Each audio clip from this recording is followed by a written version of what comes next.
ఇది వచ్చేసి మనకు మంచి ఆరామ్సే ఇది ఒక డైనింగ్ టేబుల్ లాగా సిట్టింగ్ అరేంజ్ చేసి డైనింగ్ టేబుల్ లాగా చేసేసి ఇది ఒక కార్ అయితే తయారు చేయడం జరిగింది. ఇంకా ఎవరైతే మెయిన్ క్రికెటర్స్ ఎవరైతే ఉంటారో వారి కోసమే ఈ క్రికెట్ ఇది బ్యాట్ వెహికల్. సో దీని కంట్రోలింగ్ వచ్చేసి మనకి ఇక్కడ ఇది డోర్ అన్నమాట. ఇందులో నుంచే మనకి స్టీరింగ్ కానివ్వండి ఇందులోనే కూర్చోవచ్చు.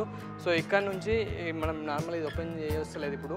సో ఇక్కడ నుండి అయితే కంట్రోలింగ్ అయితే ఉంటుంది. సో ఎవరైతే బ్యాట్ని ఎక్కువ అంటే ఎవరైతే క్రికెటర్స్ లవర్స్ ఉంటారో సో వారికైతే ఇది చాలా నచ్చుతుంది. ఈ వెహికల్ వచ్చేసి డబుల్ డెక్కర్ వెహికల్. అప్పట్లో చిన్నప్పుడు చూసే వాళ్ళం హైదరాబాద్లో. ఇప్పుడు కూడా మళ్ళీ డబుల్ డెక్కర్ బస్సులు అయితే వచ్చాయి. సేమ్ యాజ్ ఇట్ ఈజ్ ఇలానే ఉంటుంది. అండ్ ఇది కూడా ఒకప్పుడు టెస్ట్ చేశారు.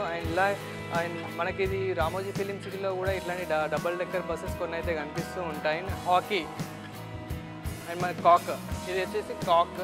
ఎవరైతే షటిల్ ఆడుతూ ఉంటారు కదా సో వాళ్ళకు కూడా ఇది బాగా నచ్చుతుంది.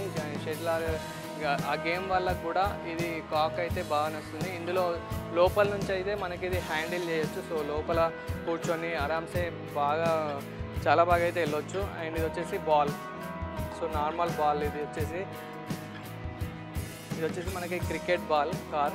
సో ఇది వచ్చేసి స్క్రీను. ఇందులో నుంచే మన వాళ్ళైతే ఇందులో నుంచే ఎవరైనా కానీ కంట్రోల్ చేస్తారనమాట. ఇక్కడ ఇది వచ్చేసి డోరు. సో మనం గోల్ఫ్ ఆడుతూ ఉంటాం కదా ఇది ఆ బాల్ అనమాట. ఇందులో నుంచే కంట్రోల్ చేస్తారు. అండ్ సీట్ అటు సైడ్ ఉంది, అటు సైడ్ స్క్రీన్ ఉందన్నమాట. అండ్ ఇది వచ్చేసి మనకి టెన్నిస్ బాల్ ఎంత పెద్దగా ఉంది. సో దీంతో క్రికెట్ ఆడాలి. సో ఇందులో నుంచే కంట్రోల్ చేస్తుండే ఈ హోల్స్ ఉన్నాయి కదా ఈ హోల్స్ నుంచే కంట్రోల్ చేస్తుంటే లోపల ఒక వెహికల్ ఉంటుంది. ఆ వెహికల్తో ఇది టెన్నిస్ బాల్ కారు. అండ్ మనకి ఇది వచ్చేసి బాస్కెట్ బాల్ కార్. సో ఇదనేది స్క్రీను. సో అవుట్ సైడ్ ఏమో మనకు డోర్ ఉంటుంది, అందులోనే వెహికల్ ఉంటుంది. అండ్ ఇది వచ్చేసి ఫుట్బాల్ కార్.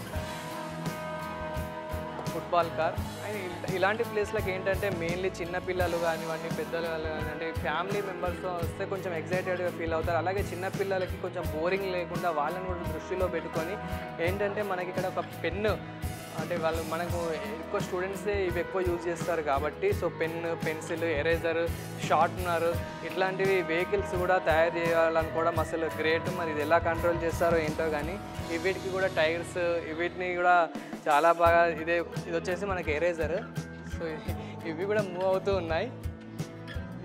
సో ఇలా అసలు అద్భుతంగా తయారు చేయడం అయితే జరిగింది. సో పెన్ను పెన్సిల్ ఇది ఒక బుక్ టైప్లో కూడా మనకి ఇక్కడ తయారు చేశారు. సో చిన్నపిల్లలకైతే చాలా నచ్చుతుంది. ఆయన చూసి చాలా ఆశ్చర్యపోతారు చిన్నపిల్లలు అయితే.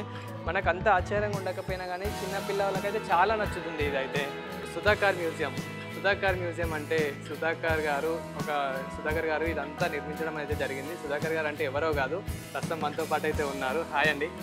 సో అసలు ఇలా వచ్చింది థాట్ అంటే ఇంత డిఫరెంట్గా ఎంతో పాతకాలం నాటి కార్లు కూడా మేము చూస్తున్నాం ఇక్కడ. అంటే మేము ఎన్నో మిస్ అయ్యాము అసలు యాక్చువల్గా మా లైఫ్లో చూడని కూడా ఇక్కడైతే మేము రెగ్యులర్గా చూస్తున్నాము. అంటే కొన్ని ఇంకా రన్నింగ్ అయితే అవుతున్నాయని కూడా వింటున్నాము. సో అసలు ఎలా వచ్చింది థాట్? చూడండి, నేను at the age of 14 start చేశాను. లైక్ ముందు స్టార్టింగ్లో సైకిల్స్ కానీ మోటార్ సైకిల్స్ కానీ ఏజ్ బట్టి చేశాను. తర్వాత కార్స్ స్టార్ట్ చేశాను, మోడర్న్ టైప్ కార్ రేసింగ్ అని ఒక. తర్వాత నేను చేసిన వింటేజ్ కార్స్లో ఏంటంటే చాలా డీటెయిల్ వర్క్ ఉంటుంది. మీరు అబ్జర్వ్ చేయండి, ఇప్పుడున్న ఈ కార్స్ అన్నీ మ్యాచ్ బాక్స్ లాగా ఉంటుంది. వింటేజ్లో క్లాసిక్ మొత్తం డిజైన్ మడ్ గార్డ్స్ వేరే ఉంటాయి, వుడెన్ వర్క్ ఉంటుంది, ల్యాంటర్న్స్ ఉంటాయి, బ్రాస్ ల్యాంటర్న్ బోర్డ్స్. సో ఆ డీటెయిల్ వర్క్స్ చాలా ఉంటాయి. I really enjoy. బస్సెస్ కూడా చేశాను పెద్ద పెద్దవి. తర్వాత 1991లో నేను ఒక స్కేటింగ్ బోర్డ్ షూ కార్ చూశాను అమెరికాలో. ఒక కార్నివల్లో చూశాను. దాని తర్వాత ఐడియా వచ్చింది ఇలాంటి డిఫరెంట్ టైప్ ఆఫ్ షేప్స్ చేయాలి, కొద్దిగా ఛాలెంజింగ్ ఉంటుంది, ఇంట్రెస్టింగ్ ఉంటుందని ఫస్ట్ స్టార్ట్ చేశాను షూ షేప్ కార్. తర్వాత కెమెరా వంకాయ అలాంటివి చాలా చేశాను. అయితే నేను ఎప్పుడైతే రోడ్ షోస్ చేశాను ట్యాంక్మెంట్ దగ్గర నెక్లెస్ రోడ్, జనం విపరీతంగా వచ్చారు. ఇట్లా పిల్లలకు మీరు ఆపలేరు, షూ ఎలా నడుస్తుంది, వంకాయ ఎలా నడుస్తుంది రోడ్డు మీద. సో ఆ తర్వాత నా ఇంట్రెస్ట్ కూడా పెరిగి నేను మ్యాక్సిమం నెంబర్ ఆఫ్ వ్యాక్యూస్ చేశాను. అనుకోకుండా ప్రపంచంలో నేను 60 వ్యాకీ కార్ చేశానండి. అది కూడా గిన్నెస్ వరల్డ్ రికార్డ్లో ఉంది. తర్వాత టాలెస్ట్ ట్రైసికల్ కూడా గిన్నెస్ వరల్డ్ రికార్డ్లో ఉంది. సో అప్పుడు ఒకేజన్ బట్టి చేశాను.